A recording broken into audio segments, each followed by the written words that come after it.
खुलुमबाय नोंथांमोनखौ भइस अफ बडोलेण्ड चेनेलाव बयखौबो बरायबाय। दिनैनि मोनथिनो गोनां खौरांफोरा जाबाय सुबुंथिनि थान्दै बिनेश्वर ब्रह्म बिथांनि 26थि मुंख्लं सानखौ मैया कक्राझार जिल्लानि सान्दामारियाव गाजा गोमजायै खुंफुंनाय जायो। मुंख्लं खाम्फायाव बिबार बावनाय हाबाफारियाव बिटिसिनि गाहाय हाग्रामा महिलारी, मन्त्रि बिश्वजित दैमारी बिथांमोनजों लोगोसे गोबां दैदेनगिरिफोराबो बाहागो लायो। बिटिसिनि गाहाय हाग्रामा महिलारी बिथाङा हाबाफारियाव बाहागो लानानै बिनेश्वर ब्रह्म बिथाङा बिटिसि गोरोबथा खालामनायाव गोबां बिहोमा दं। जेब्ला बिएलटि आरो भारत सरकारनि गेजेराव गिबि सावरायलायनाय जादोंमोन, बेयाव बिनेश्वर ब्रह्म बिथाङा गिबि मिडिएटर एबा गेजेरारि सुबुं महरै बिफाव लादोंमोन आरो जुदि सुक्ति जायोब्ला बर' रावखौ 8थि सिडुलाव थिसननांगौ होननानै बिनेश्वर ब्रह्म बिथाङानो गिबि सुबुरुन होग्रोदोंमोन होनना हाग्रामा महिलारी बिथाङा बुङो। लोगोसे थांनाय साननै सिगां बिटिसि सोरखार आरो आसाम सोरखारनि गेजेराव जानाय रिभिउ मिटिंआव थिरांथा लानाय बादियै कक्राझार सोहोराव जापानिज राव सोलोंग्रा जापानिज लेंगुवेज लार्निं सेन्टार गायसननाय जागोन होनना हाग्रामा महिलारी बिथाङा फोसावना होयो। जापानिज रावनि फोरोंथाय होनायजों लोगोसे आरोबाव लासै लासै करियान आरो चाइनिज रावखौबो फोरोंथायनि थाखाय कक्राझाराव सोलोंथाय थावनि गायसननाय जागोन, जायनि गेजेरजों जापानिज लेंगुवेज, करियान आरो चाइनिज लेंगुवेजखौ रोङोब्ला जापान, कोरिया आरो चाइना हादोरफोराव खामानि मावहैनो खाबु मोनहैगोन होनना हाग्रामा महिलारी बिथाङा फोरमायना होयो। लोगोसे आसाम सोरखारजों रिभिउ मिटिं लानायाव 100% गेजेराव 90% गनायजाथाव आरो आद्रा 10% इसे सावरायबावनो गोनांथि दंबावो होनना बिटिसिनि गाहाय हाग्रामा महिलारी बिथाङा मुंख्लं बिनेश्वर ब्रह्म बिथांनि 26थि रंसारि सान फालिथायाव बाहागो लानानै फोरमायना होयो।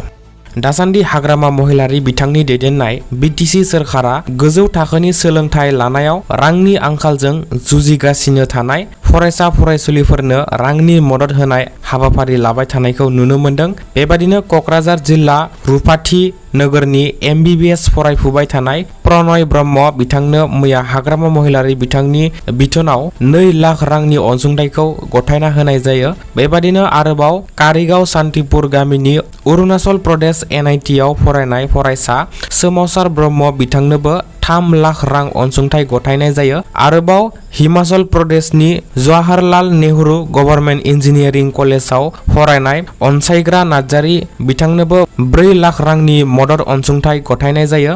आरोबाव बाक्सा जिल्ला जाखलिबिल फोथार सिलाराय नोगोरनि पाटनानि NIT आव फरायनाय बर्नाली मण्डल बिथांनोबो 2 लाख रां अनसुंथाइ BPF सोरखारनिफ्राय गथायनाय जायो। आरोबाव सिलचर NIT इलेक्ट्रिकेल इन्जिनियारिं आव फरायनाय इक्रामुल खान बिथांनोबो 4 लाख रां अनसुंथाइ BPF सोरखारनिफ्राय गथायना होनाय जायो। बेनि अनगायै फरायसाफोरनि अनगायैबो बेरामजों गोग्लैनानै थानाय गकुल चन्द्र बसुमतारी बिथांनोबो 2,50,000 रांनि मदद अनसुंथाइखौ BPF सोरखारनिफ्राय मैया गथायना होनाय जायो। बे समाव गासै हारि अनफावरि बर' रायजो राजाफोरनि थाखाय मोनसे स्रोत सुलुंनिफ्राय गोजोनथाव खौरां सफैदों। दिनै NDFB-नि गायसनगिरि आफादगिरि गेदेमा रन्जन दैमारी बिथाङा जेलनिफ्राय गावनि जोनोम जायगा न'सिम फैनो हागौखौ मोनथिनो मोननाय जादों। हारिनि थाखाय जिउ बाउसोमना नांथाबग्रा आलादा रायजो बड'लेण्ड सोरजिनायनि सिमांजों गोलाव सम हाथियार लाना सोमावसारनाय NDFB-नि गायसनगिरि आफादगिरि रन्जन दैमारी बिथाङा जेलनिफ्राय माखासे साननि थाखाय आयेन बादियै सुटि एबा लिभ लानानै दिनै गावनि जोनोम जायगा न'आव 20निफ्राय 30 साननि थाखाय थाफैथ'गोन होनना मोनथिनो मोननाय जादों, जायनि थाखाय आयेनारि माखासे हाबाफारि सोलिगासिनो दं होनना गोबां बारग' NDFB-फोरनि खुगानिफ्राय स्रोत सुलुंनि गेजेरजों मोनथिनो मोननाय जादों। दुखुनांथाव बाथ्राया बेसोदि बिथां गेदेमाया थांनाय 16 बोसोरनिफ्रायनो जेलाव जोबथेजानानै दं। हारिनि थाखाय बड'लेण्ड रायजोनि थाखाय नांनानै 16 बोसोर जोबथेसालियाव बिथाङा जिउ थांहोनांगौ जाबाय। नाथाय दिनैसिमबो माब्ला उदां जागोन रावबो बर'नि MLA, मिनिस्टार, EM, MP बिथांमोना फंसेबो खोथा बुंनो हाया।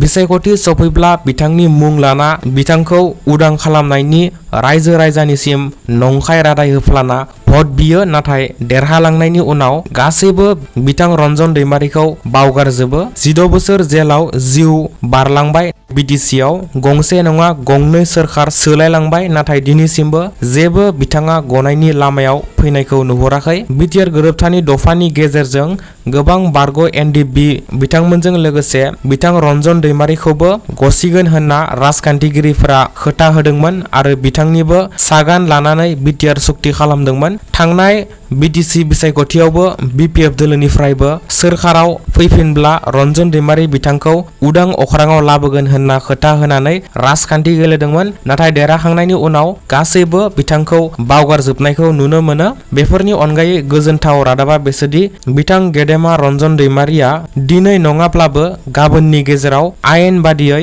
बोसोरारि सुट्टि एबा लिभनि गेजेरजों 20निफ्राय 30 साननि थाखाय गावनि जोनोम जायगासिम फैनानै थाफैथ'गोन होनना मोनथिनो मोननाय जादों।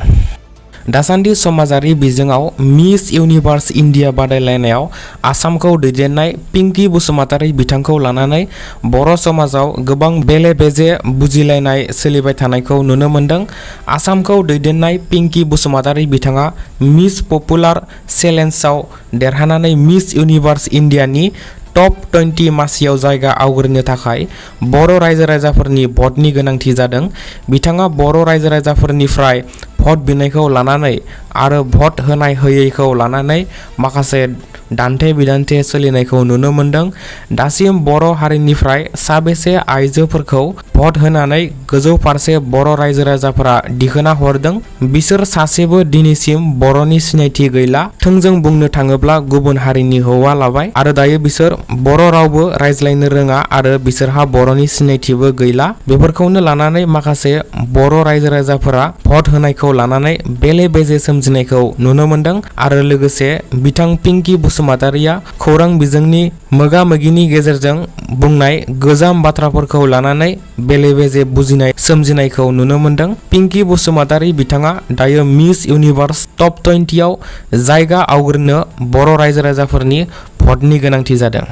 मैया क'क्राझार जिल्ला पर्बत जरायाव मुंख्लं सुजित नार्जारिनि गोसोखां नब्लाङाव क'क्राझार जिल्ला एक्स भलन्टियार्स फर्सनि दैदेननायाव पर्बत जरायाव एक्स भलन्टियार्स फर्सनि गोदान आफाद दाफुंनायनि समायखिरा लानाय हाबाफारि खुंफुंनाया जानानै थाङो। हारिनि थाखाय खामानि मावलांनो आलादा बड'लेण्ड रायजो सोरजिनो थाखाय खामानि मावलांनायनि थांखिजों क'क्राझार जिल्ला एक्स भलन्टियार्स फर्सनि आफादगिरि नबराम बसुमतारी बिथांनि मासि सामलायनायाव गाहाय आलासि महरै बाहागो लायो मिरु एक्स भलन्टियार्स फर्सनि आफादगिरि गजेन हाज'वारि आरो लेङाइ आफादगिरि निवेश चन्द्र ब्रह्म।